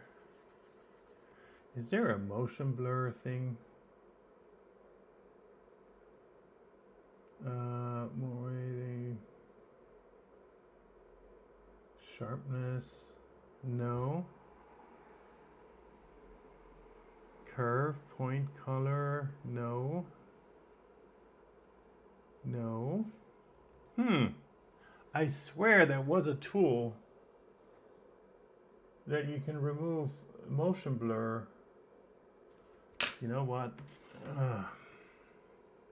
Let me look this up. Good. Is there a tool in Lightroom to fix motion blur? No, Lightroom does not have a dedicated motion blur removal tool like some AI-based software. Sharpening slider, reduce mild blur, the sharpening mirror for mid blur, directional blur. Check, there's only the mild softness to pass. Okay. Oh, I might have read it wrong. Oh, I think, no, it wasn't Lightroom, it was a different tool. Oh well. I'm surprised to see 120 Studio despite rather wide aperture. Yeah. I'm kind of surprised too. ISO 100, f4, 125. Yeah, I'm actually surprised too. I don't know. That's actually interesting. No, it's a good point. Oh well. It is what it is. We're gonna deal with it. It's not the end of the world. It's just like, oops, nope. It's just, if you zoom in 200%, you look very, very close. It's a little bit of motion blur. Like this, it's just fine, you know, like if overall, if you post it, especially on social media, it's fine. So we're gonna do some editing though. Let me look, whatever that is here, we're gonna do, no, there's some lint stuck on her. Let's get rid of that. Okay. There's a little bit here. The fabric on the top a little bit maybe. Looks a little crazy here. Like especially this one's a little too much here. Or should it be a little?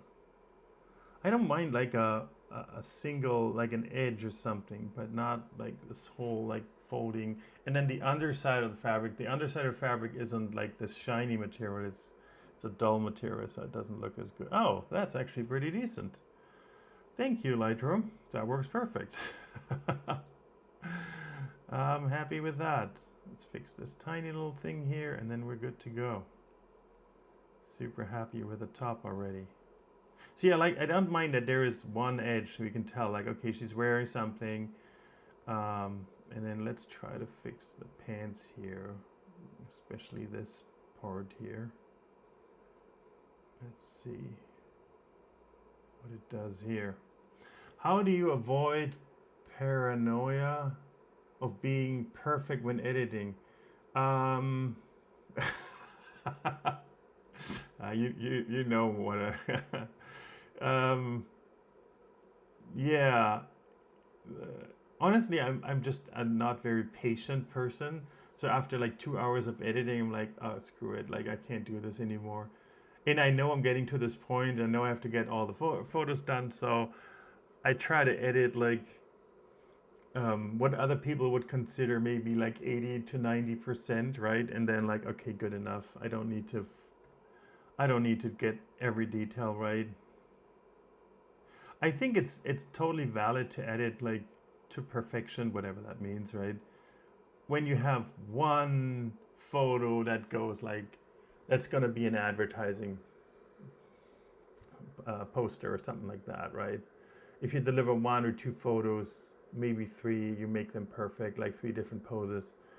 I deliver 50 to 100 photos for a client. I'm not going to edit everything perfectly. That's pointless, right? This is just I can't do it. And then the thing is this also, none of that is going to print, right? It's like there's nobody who's making an advertising poster out of that. And if they do, they had one client recently. They said, so I did a whole session. I did the editing the way I do it normally, right? And then there's one photo they really liked. They wanted to print out really large for their home. And they said, there's a little shadow in the face. Can you fix it or something like that? I'm like, yeah, don't worry about it.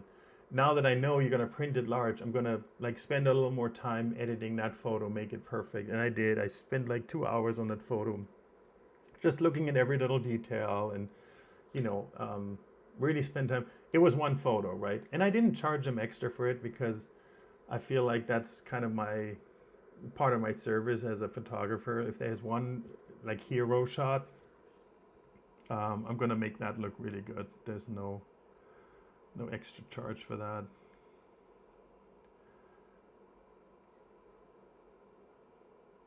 Because I know the alternative is this. They're going to go to some cheap service or someone said, yeah, I can do it, and just do a bad job. And then that's going to be on their wall. I don't want that. Nope, not going to work. She's going to have that fold. Sorry. All right, good. Happy with this one. I really love how the tool cleans up the top. Like, you know, instead of this mess of a fabric here, it just looks clean, and that's the way I want it. All right, good. Let's go back to our picked photos. This one really looks like sculpture. It does, yeah, it does. That's the whole point of it. It should look like a sculpture. And sometimes I actually make them do poses that are like this one here. It's like a sculpture pose, right? It just looks like a sculpture. And it's not based on any like skill or gymnastics or anything like that. So yeah. All right, let's copy this to this. I don't know what these masks are. I'm just gonna copy them over. Why not, right? Replace, yes, please. I don't know what that one mask was. Oh, that's, what was that? Oh, that's the face that I never did anything with.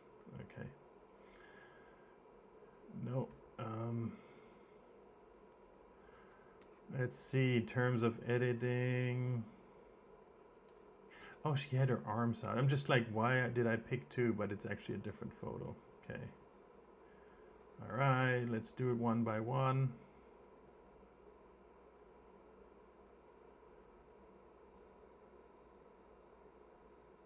You mentioned Europe. Do you travel there often? Yes, I do. So I travel a lot, actually. Recently, I've traveled to Germany, to Poland, to the Netherlands, to the UK, to Belgium, and I'm going to Serbia in next week. I went to Australia, and I'm gonna try to go to Singapore, hopefully later this year. So yeah, I do travel a lot. I love it. And the cool thing is, so I have like, you know, clients all over the place. So at least partly the travel is financed to that, you know. So I'm pretty lucky. Who gets to travel and still getting paid, you know? So that's pretty cool. All right, let's get rid of this here.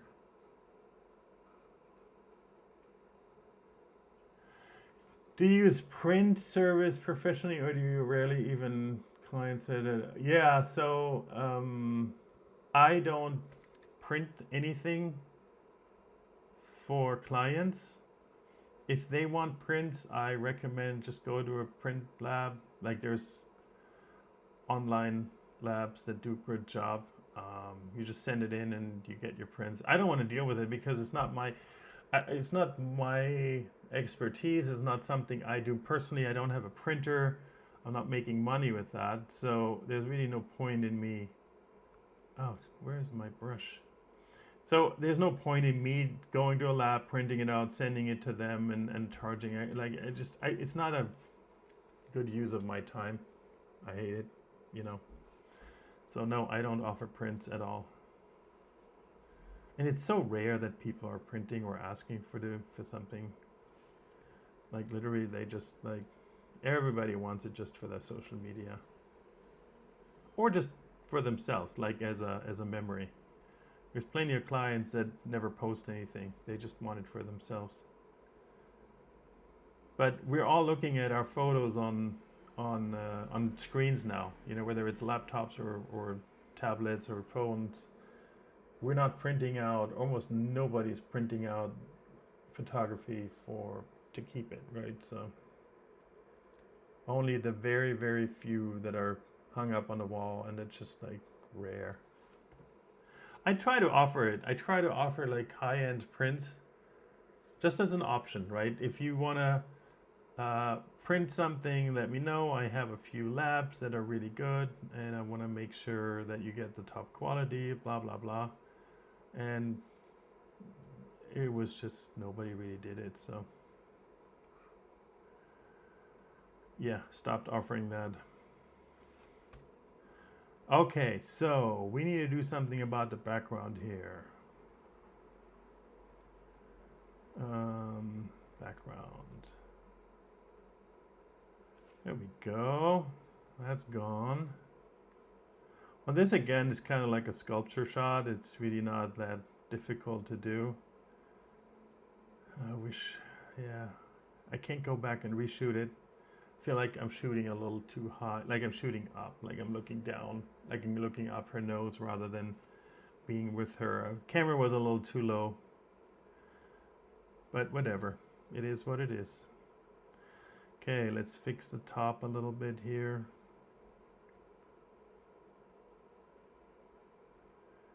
There we go, like this.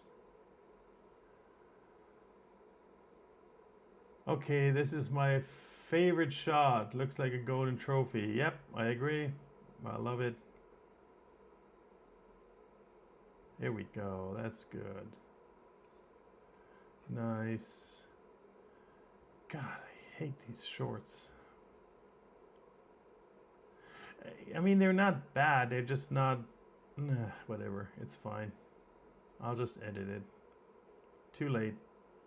That's the thing, like when you shoot the gold stuff in terms of outfits, we're almost always very limited because there isn't a lot of outfits that are made out of golden fabric, right? You can use other fabrics, but if you start putting the gold paint over it and it's like a regular fabric, it looks dull. It doesn't look shiny anymore. So I don't really have a lot of options. I can only pick shiny materials. And yeah, so it just limits my options. I'm trying to edit it to make it look good. All right, that looks pretty good. That looks more decent now. And I wish I could get rid of these folds here. Let's see what it does.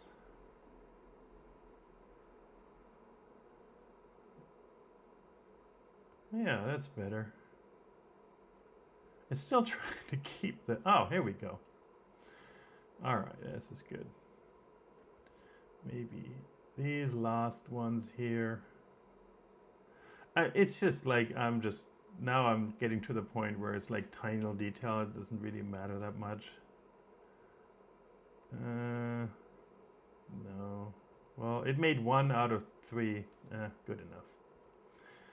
Okay. Ooh, big mistake. Oh my goodness. Big mistake I made here. Not going to even talk about it. Too embarrassing. All right, good. No, I like this. This is a good one. This is a good one. Yes. Open this one up a little bit here. All right. She'll be happy. Okay. I've done all of these here. Yeah, this is good. Okay. Don't think I need to edit anything on these here. These are all good. Let's go to the back. I think I didn't do anything in the back. Oh, I did. I did edit this one here. That's good. I made her silver. By the way, silver is the easiest one to edit. Like, it's not... you don't have to paint anyone in silver. It's just making the photo black and white. See, like, if it's gold and it's gold. If you make the photo black and white, it just looks silver. That's all it is. But we can do a little bit of editing here because there's some lint we need to get rid of. Hello. Okay. I'm not unhappy with this. This looks already pretty decent. Brighter eyes, please. Let's see. Ugh, the shorts look terrible, but it is what it is here. Let me see if we can fix this a little bit, at least in part, making the... I don't know if it's gonna work. Lightroom will probably yell at me.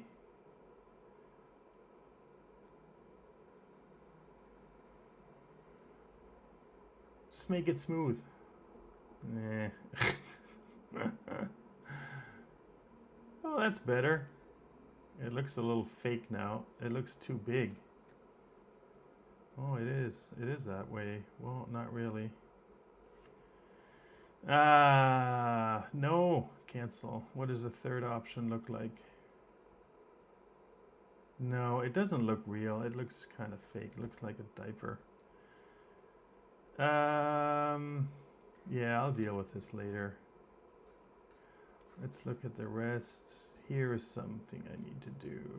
She was probably doing something with her leg before.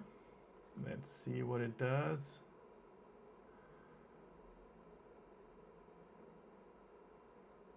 Yes, good, good. I feel like the eyes are still dark. Why is that? Oh, it didn't find them. That's why.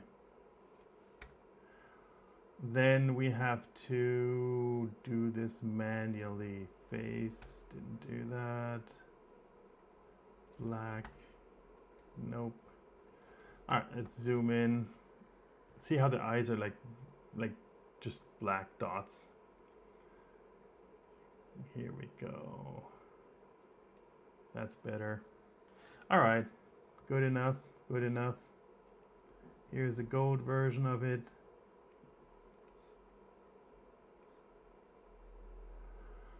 Over 4,000 photos for Varvara alone. How difficult is it for you to resume work after a break? I don't know. No, it's fine. I don't know. Like if I take a break, I feel good. I feel good. I don't need.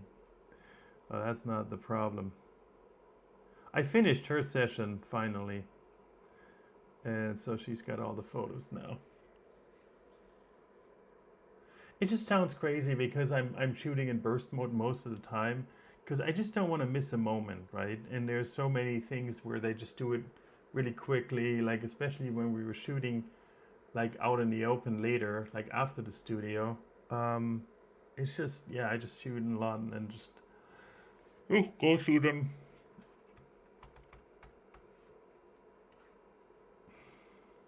All right, let's fix the top here.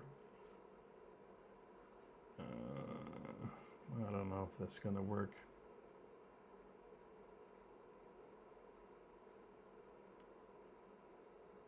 Remove. Looks like I already did some editing on this one, but it's terrible because I can totally tell. It's terrible. Yeah. What did I do? Hello. Oh. What did I do here?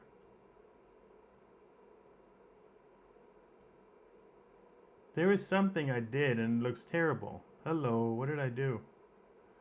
This tool, this tool. I can totally tell there's some bad like cloning thing going on here, but I don't know what it is. I can't undo it. I can't find it. Oh well.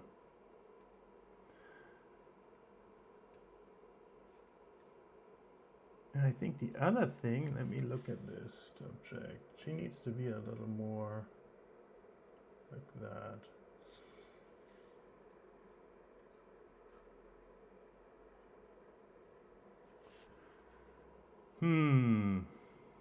Let's try one fold here.